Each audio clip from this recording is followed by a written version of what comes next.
Yep, we'll start. Are we okay?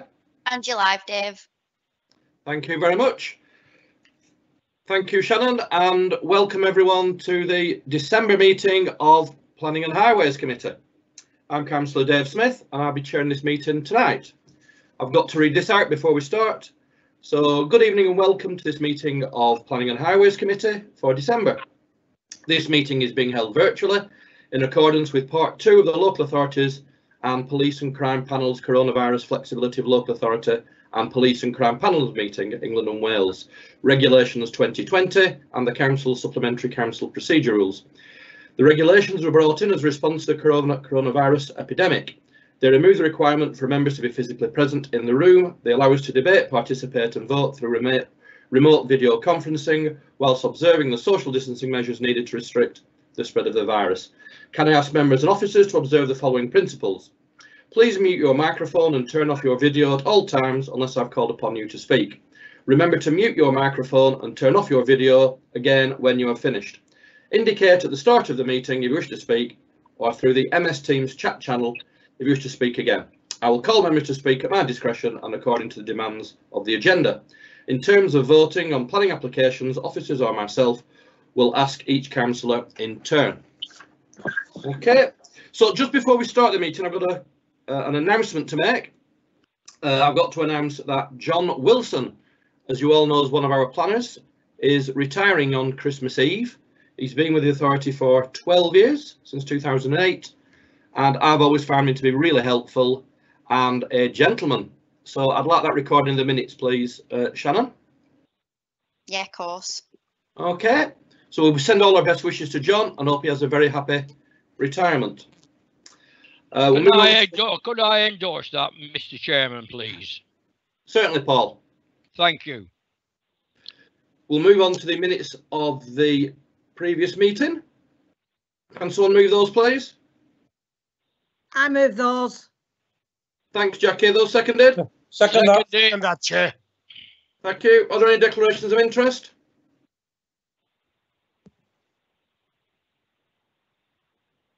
No. Okay, so we'll move on to the next item, which are the plan applications. So we'll move straight into application 200784, which is Chin Chin 1A Church Bank Street, Darwin. This is for a proposed development full plan application retrospective for regularisation of door and retractable canopy to side elevation. With a speaker on this one, and it's a Mr. Perkins. Is Mr. Perkins available, please? Yes, Chair. Can you hear me? Yeah, fine. Thanks, Mr. Perkins. You're the agent, is that right? Yeah, that's right. Yeah. And you're speaking in favour of the application? Yeah, that's correct. Okay, whenever you're ready, Mr. Perkins. Thank you. Thank you, Chair. I'd just like to start off by clarifying the reason for the planning application, and that is just an oversight by the applicant who didn't realise that planning permission was actually required for the door and for the retractable canopy on the side of the building. And moving on from that, just getting to the details of Martin, the case officer's report.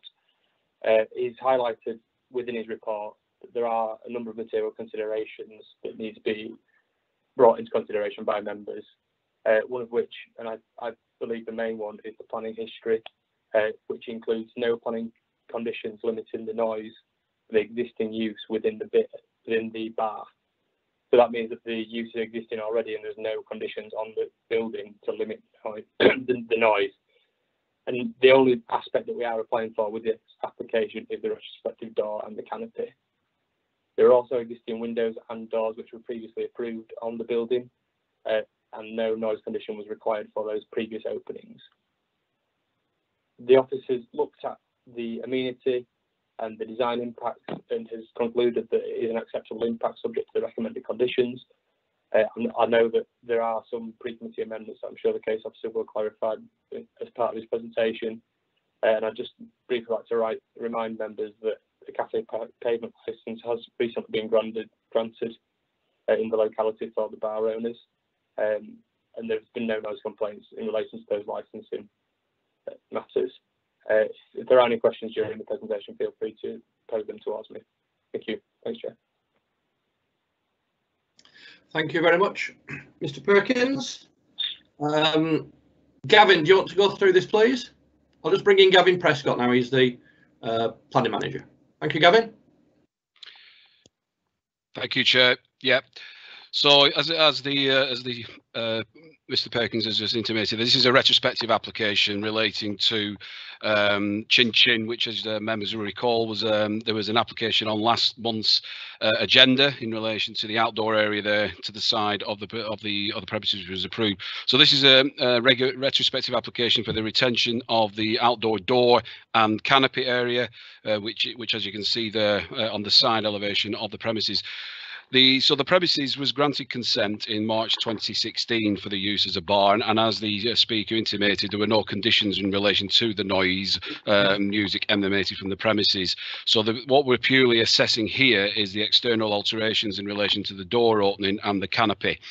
Now, in regards to that, we've consulted with our conservation officer, who is okay with the scheme, and also we've consulted with public protection and our highway colleagues as well, because we've received 2 objections, one from Mr. and Mrs. Arnold, who resided to the rear of the premises, and also the owners of the funeral parlours to the side. Those objections are relating to noise, but also in relation to the blocking of the access, which is on the screen there, as you can see, to the side of the elevation. Now, with regards to that, you can see there is clearly no blocking of the access, and some of the objections that are raised in terms of tables that have been erected out there are outside the remit of this planning application. So purely in relation to that, then the assessment has taken into account the noise, and as intimated, well, it will be totally unreasonable to impose any additional conditions relating to the noise, because there is none relating to the existing premises, and it will also be covered by the licence on the premises as well. But what we have done in consultation with public protection and with the agreement of the agent is to impose a condition that there will be a self-opening door mechanism, self-closing door mechanism, and that the door will be opening inwards and not outwards as it is now, because I believe the highways officer staff was on site yesterday to view that, and it was clear that the door was opening out onto the highway. So with the agreement of the agent, we've now recommended that within 2 months of tonight, if it's approved, that the closing door mechanism and the door opening inwards shall be implemented prior to it being brought into use. And as such, we are recommended that the scheme is approved, subject to the condition that is in the update report. Thank you, Gavin. Shannon sent an update around today about the wording on 3.5.25 and also about the condition about the door opening inwards, which Gavin's just mentioned. Okay, so thanks for that, Gavin. I've got Paul Brown. Councillor Brown. Paul.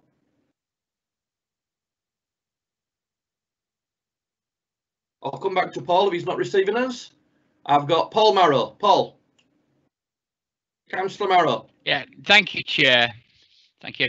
I just want to ask, first of all, the back alley, the back street, is that a council-owned public right-of-way, please? Yes. And what size of it is council-owned, is it? Right. Well, that's a bit of a concern that we're allowing a canopy across it. What size is the canopy, please? Because I didn't seem to be able to find it on the report. How far out into the passage into the back street does it go? Because I'm just a bit concerned with just making a glorified smoking area right at the back there, where people are going to congregate and actually, well, will make a lot of noise. If we ended up with another outside area where people are going to smoke and drink, so that concerns me. You know, the noise issue has been raised by people around about. I'm glad there's going to be a self-closing door. I think that's a good start, but I'd like to know how big the canopy is going to be, and why highways aren't objecting with a canopy that's going to potentially intrude across a highway owned by the council, where vehicles will have to go down at some point. High vehicles, I know you've got a 2.8 metre high restriction on it, but if a big vehicle goes down and the canopy's out, there's always potential for issue there. Thank you, Chair. Thanks, Paul. I'll get Gavin to answer that. I'm sure he can. Yeah, so thank you, Chair. The height of the awning isn't. The highways officers are okay with it, provided that the height of the awning is not no less than 2.1 metres from the ground level, which is what they've shown on the drawing. So the highways have offered no objections to that. So we're happy with regards to the concerns that you've raised with people standing outside there smoking or congregating. Again, that can be covered by the licence, the pavement licence that they've already got on the premises there. So that will be outside. That's outside the scope of this planning assessment. But certainly the awning and the canopy, our highways officers are happy with it, provided it because of the height of it is no less than 2.1 metres from the height of from the ground level when measured. Thanks. I'll try Paul Brown again. Paul? Yes, can you hear me, Chairman? Yeah, we can hear you now. Right, thank you very much for that. I'm having a bit of a problem with my arrows on my machine. The thing is about this application, I'm not against it, don't get me wrong. The thing is, it's the traffic problem in that area. As you know, councillor, you was the member of the ward when it was in your ward, and you know exactly what I'm talking about. I was there the other day with Seth and with our Labour councillor, and we were discussing the situation. And I'm honestly and truthfully going to tell you all that you're never going to solve that problem in that area. They are not, the taxi people are not actually using it properly. They're coming in and out of Bridge Street, both sides. They're not taking any notice of any signs whatsoever. And they're going down and they're going into, who was it, Street, Bank Street again, not using the system as it should be. They're just ignoring it completely. And I know we haven't got the manpower to enforce it, and I know the police won't enforce it. But I'll guarantee you this, if I went down there with my car and went wrong way around, they'll be up in there coming out at Nick's to boot me without a shadow of a doubt. And I think we have to make sure that these taxi companies abide by it. If they don't, revoke their licenses. And then the other thing is the noise situation. I've read this report, and I've read it especially from Ainsworth about the door. And I'm glad to hear that what Gavin has said. But I hope that it is implemented, that the actual door just keeps shut when people are inside and enjoying themselves. I'm not knocking that, but it's when that door, if it ever opens, the noise situation will be completely again eroded. And I think that is one big thing about it. The other one, I'm going to be on a bit of a lighter note now, is that I've noticed there were 2 flags being erected and they're flying on the side of the building when we were there the other day. And I do believe they are the rainbow flags. And I think if that's the rainbow flags, I don't know if it's right or wrong, but I know somebody will tell me or not. It looks like it's going to be a gay bar. Well, if it is, go. I'm not knocking it. Don't get me wrong. I'll go in and have a look. Don't get me wrong about that. But the thing is, did they or do they need, or did they get planning permission to put those 2 flagpoles up and put the flags on? That's all I'm going to say up to now. Thank you, Mr. Chairman. Thanks, Paul. I thought you were talking about George and Zippy to begin with then, but obviously not. Gavin, do they need permission for the flagpoles? The banner and the flagpoles on the side, that's a separate issue, obviously. So we will be looking at that, and I'll pass the details on to Rick, but they are a separate issue that will need consent, yeah, because they're on the gable elevation, yeah. Thanks. Yeah, Paul's right about the highway issues. I've reported taxis myself going up there the wrong way. I mean, they go basically going through a no entry sign, which is not very clever. But that's a separate issue from the door and the canopy. What happens there at the moment? Well, not at the moment because it's shut. But what happens when the place is open is that late at night, people, especially in the summer when it's hot, people tend to congregate outside smoking and having a chat and whatever. But that's a matter for the licence, and if people want to complain about that, that's fine. But that's for licensing to determine, not for us. All we're determining tonight is the door and the canopy with the conditions that Gavin's mentioned. Okay. Anyone else wish to speak? Councillor Rhodes, please. Yes, Jane. Thanks, Chair. Yes, I was out on Tuesday with Councillor Brown, and we met up with Saf, our highways officer, and Simon Littler, and of course Paul did express concerns about the highways and the taxis, etc. I was going to see if we can, when the pubs do reopen, if we can get some enforcement to ease that problem, i.e. some evening enforcement. But of course we will need permission to do that. And also through licensing, we may be able to have a word with the taxi companies and ask them not to be going through the no entry signs, and to be using the correct procedures when picking up from outside there. But I know it isn't an issue for tonight, Chair. Thank you. Thanks, Jen. Anyone else? Councillor Slater, you're on mute. I want to speak. Yeah, you're all right now. Yeah, okay, Jackie. I'm glad that they're doing that with the door. I think it's a very, very sensible idea. I am also unhappy with the taxi situation because I've been nearly knocked down crossing over myself. They shouldn't be up there, and I agree with Jane. I think to get some enforcement would be a good idea, but I'm not really happy about the canopy situation. Thank you. Thank you, Jackie. Anyone else? I don't think there's anyone else. Shannon, do you want to do the... Sorry, Paul. Gavin, tomorrow, yeah. Can we just have confirmation of how big the canopy actually is, please? Gavin, unmute. Mute.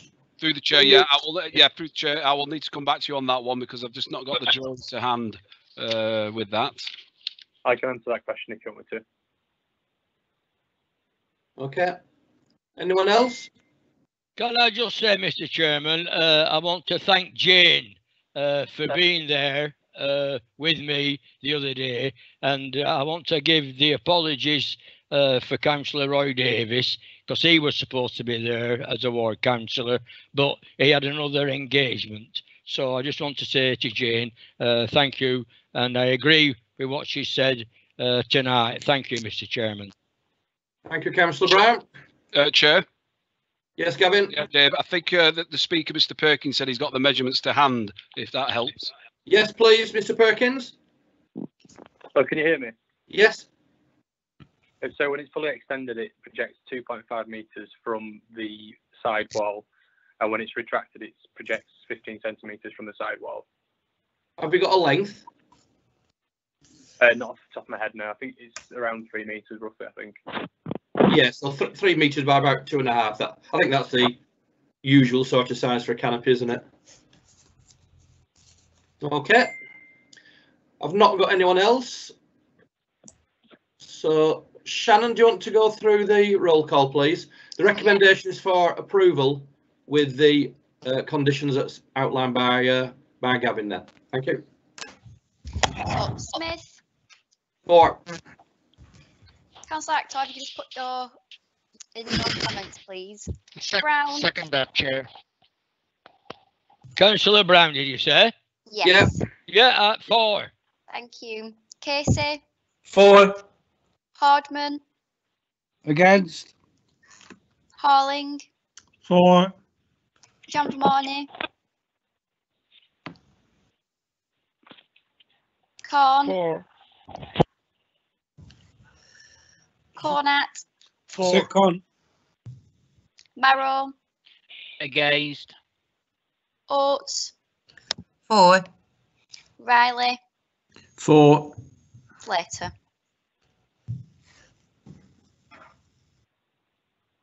I think Jackie's on mute. So. I think she's again, Shannon. Against. Against. She mouthed against. Thanks, Jackie. Yeah. My lip reading said that was against. Yeah. Thank you. Okay, thank you. So that's been carried. Thank you. We'll move on to item 4.2, which is proposed development, full plan application, erection of single-storey extension to the side of the existing property to form supported living space, new detached outbuilding to the rear to form gym for service user use. And the site address is 3 Vincent Court in Blackburn. So there's no speakers on this one, so I'll bring Gavin in straight away. Thanks, Gavin. Okay, yeah.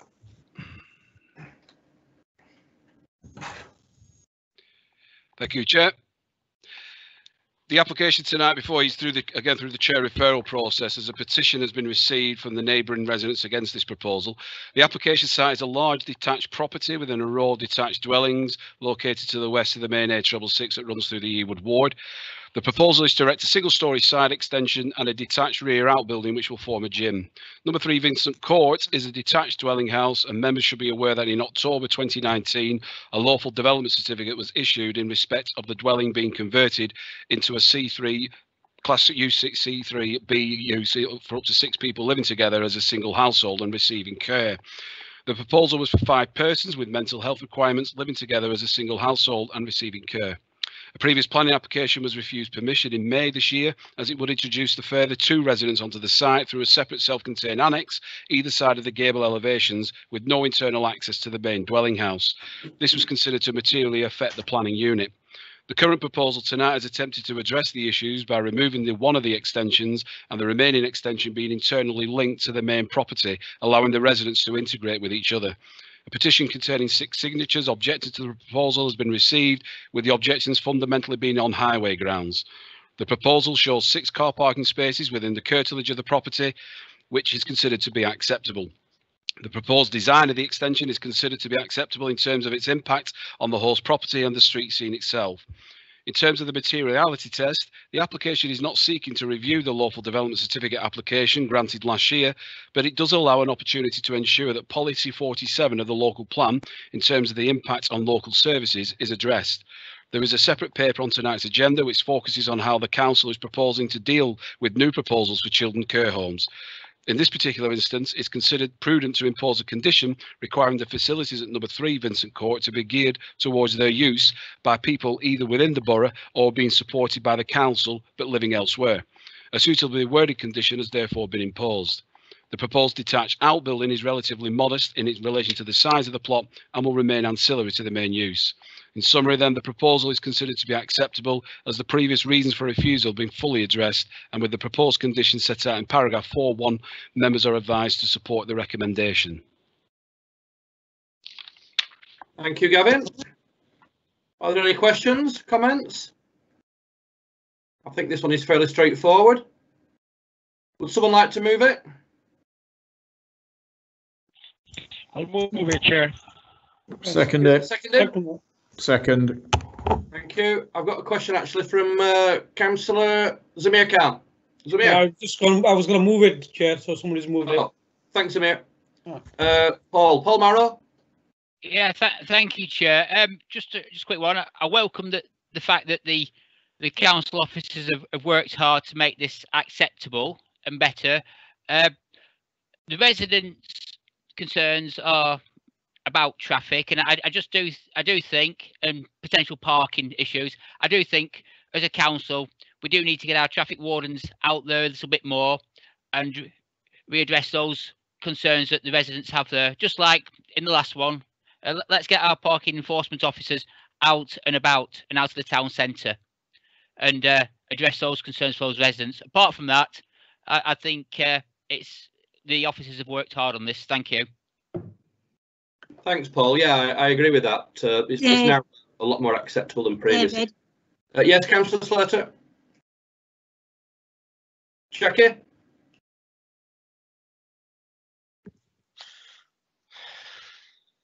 Jackie? I think Jackie's gone off. Can you hear me? Yes, I can now, yeah. I think the officers deserve a round of applause for this. I think they've worked hard and come to the right conclusion. Yes, it did need to be brought down. It was too big, but they've succeeded in that. And apart from the traffic situation, again, like Paul, I think that the officers have done a good job, and I support the application. Yeah, thanks. I note that the applicant has actually signed a petition about the traffic problems, so which is an interesting one. I'm sure the ward councillors can organise a meeting or something about the traffic. Councillor Case is on the job, no doubt. Are you, Jim? I'm there, Dave. I thought so. Thank you. Okay, Shannon, do you want to do the roll call, please? Yep. Smith. 4.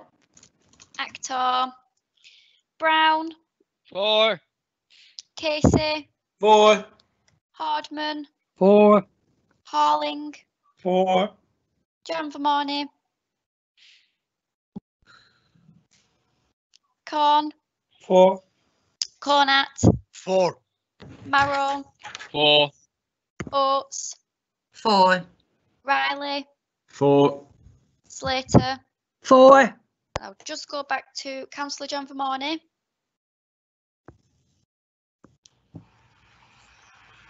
Jan, can you hear us? 4. Thank you. Thank you. And Councillor Akhtar Hussain has written 4 in the chat as well, Sean. Yep, thank you. Thank you. Okay, so we'll move on to the next item now, which is item 5. Gavin, do you want to introduce this one, please? Thank you, Chair.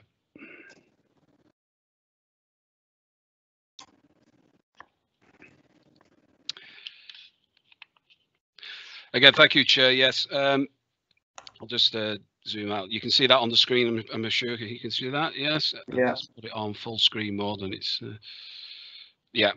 So the report in tonight's agenda sets out the intended approach for the determination of planning applications now that come forward in the future relating to proposed changes of uses of properties as residential children's homes.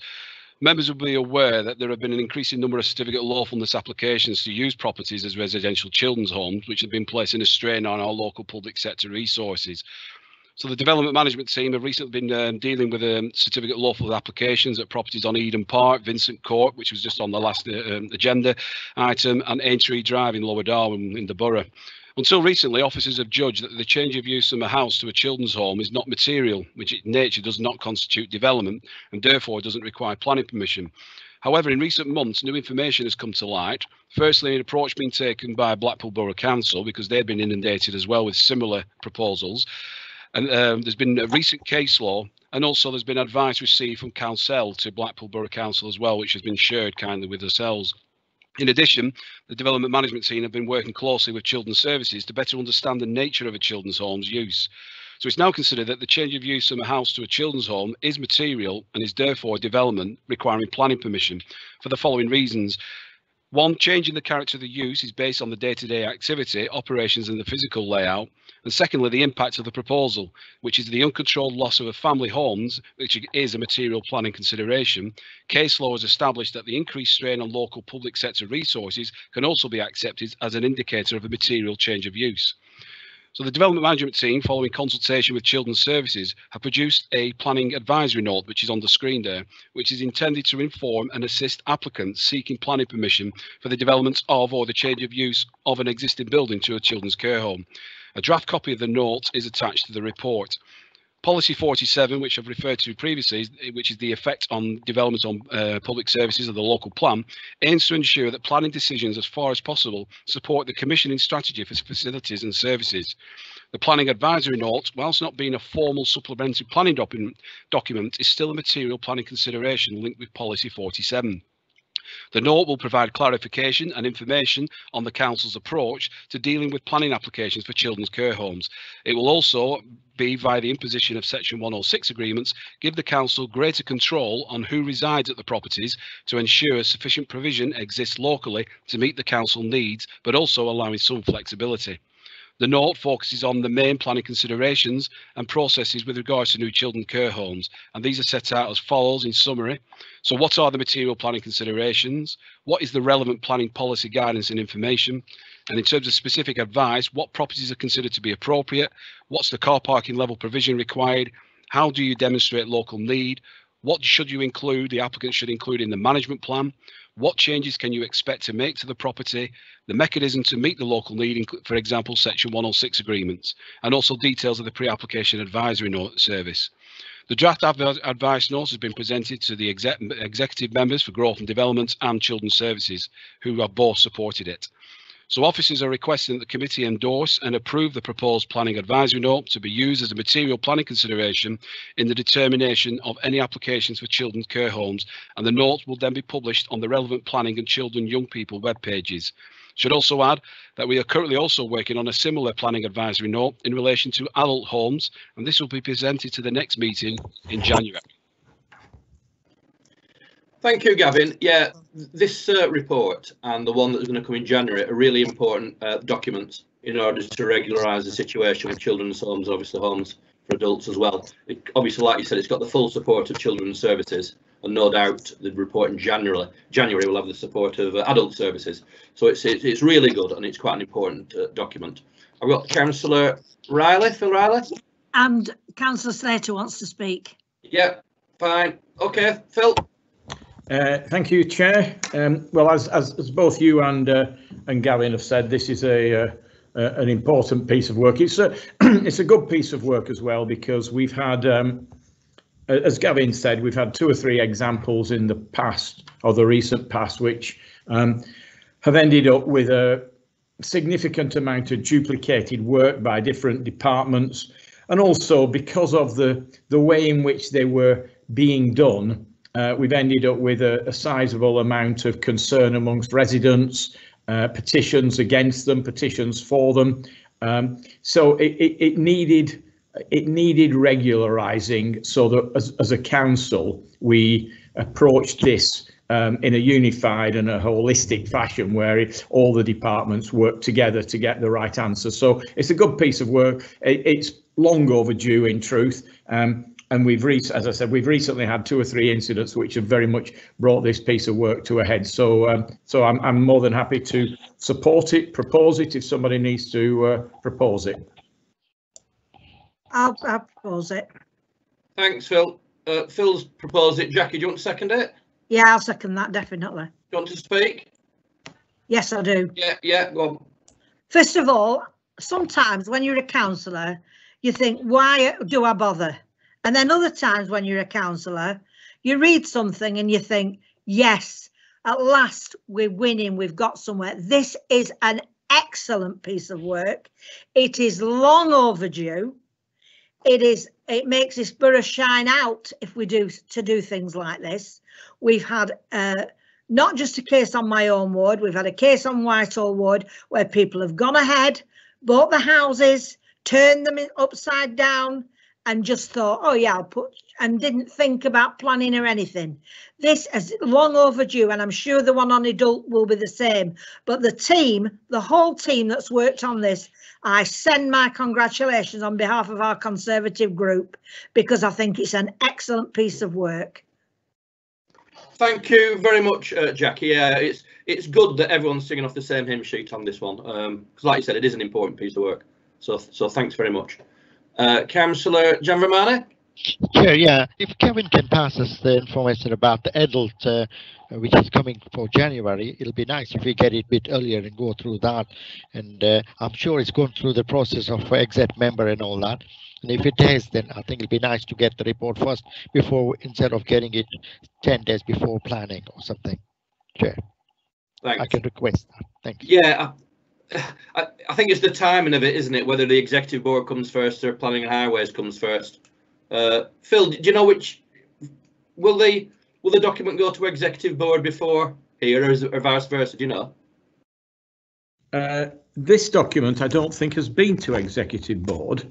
But I think to be fair to Gavin, I don't think that the intention was to have it done quite as quickly as Councillor Vermani has just suggested. May I come in, Chair? Yeah. As as it's not a formal supplementary planning document, it doesn't need to go through the process of getting executive board approval. It's just an informal planning advisory note, but it's still a material consideration. So it's just gone through the both the executive members process, and we'll be doing the same with the adults one as well. Okay, thank you. Thanks, Jan. Okay, I think everyone's in agreement with this. It's an excellent piece of work. I don't think we need a formal vote. Shannon, is everyone okay? Yep. Yep. Yep. Yep. Yes. Yeah. Okay, that's carried. Thank you very much indeed. Thanks for that, Gavin. We'll move on to item number 6, which is part 2. So can someone move the part 2 regulations, please? Move that, Chair. I'll second that, Chair. Second that. Okay, we'll move into part 2. So Shannon, is there anyone else online apart from councillors and officers? Yes, we've got 5 attendees watching it live. Do we have to come out of it? Do we have to come out and go back in again? Yes, if we come out of this meeting and go to the part 2 meeting that I sent. Has that been sent, Shannon? It has, yeah, I've sent it to everyone. Great. Okay, so if we go offline now and then come back on, okay? Yep. Thank you.